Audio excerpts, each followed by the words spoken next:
Because when Allah talked about remembering Him, He says, إِنَّ فِي ذَلِكَ لَذِكْرَى لِمَنْ كَانَ لَهُ قَلْبٌ. In it, there's a powerful reminder. In the Quran, there's a powerful reminder for anyone who has a heart. So first of all, He said, remember Allah the way you couldn't have known. And then He says, remembrance is actually something that is done by people who have hearts. So we're trying to benefit our hearts as we engage in this exploration. Allah says, subhanahu wa ta'ala, تَبَارَكَ اسْمُ رَبِّكَ. تَبَارَكَ اسْمُ رَبِّكَ. When you call on Allah's name and attach Allah's name to any act, then that act becomes full of something called barakah. And barakah in Arabic isn't just blessing. Barakah actually means something that becomes stable. Something that stays in its place. Like birka was used for when a camel sits in the sand and won't move. And it sort of sinks into the sand. That's barak al-ba'ir. That's actually from where the word comes from. And it also means increase. Meaning, the same orange juice, but because Allah's name is attached to it, you will get more nutrition from it, more benefit from it. Your mind will open up. Things will come out of this drink. Benefits will come from this drink in the seen world and in the unseen world. Benefits for your body, benefits for your heart that you could not have experienced if you didn't say Bismillah ar-Rahman ar-Rahim. That attachment changes everything.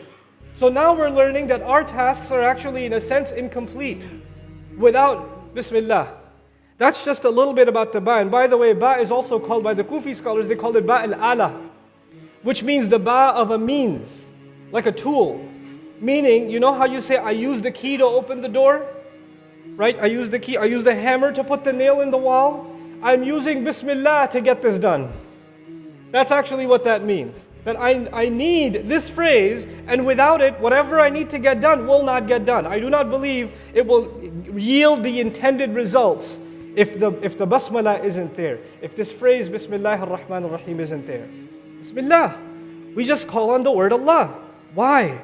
Because the word Allah, unique to all the other names of Allah, the word Allah includes every description of Allah in one word. It includes Allah's love. It includes Allah's power. It includes Allah's wisdom. It includes Allah's planning. It includes Allah's healing. It includes Allah's anger. It includes Allah's knowledge. All of the names of Allah that you can think of. And you and I, our minds are not that sharp. We can't think of all of Allah's names. Even the ones we know don't come to mind. Even they don't come to mind. And yet Allah has given us a mercy that when we start something, we don't know which name of Allah we're going to need. I don't know if I need Allah to be my healer because I may have a sickness. I don't even know I have it. I may have a problem coming ahead of me. I don't even know it's coming ahead. I don't even know if this task is going to lead me into trouble, and I will need Allah to be my protector.